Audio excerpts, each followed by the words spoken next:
Tao đang chuẩn bị lấy đô để giá khởi các bạn ạ.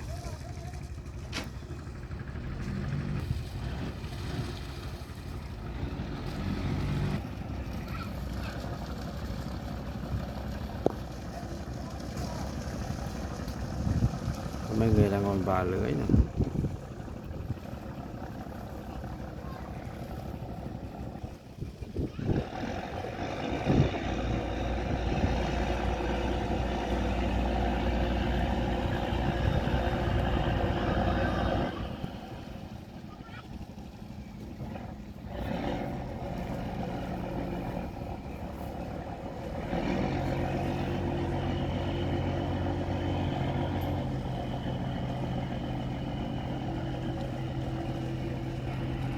Giờ lưới hố các bạn nha.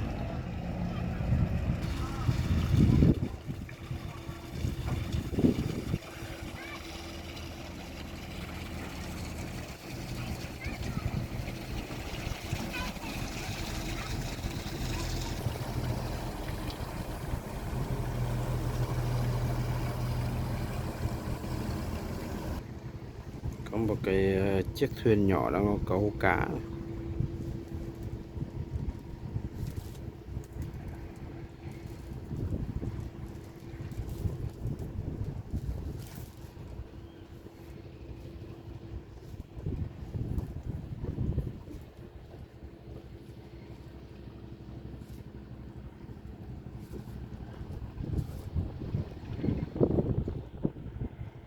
Một dính nhiều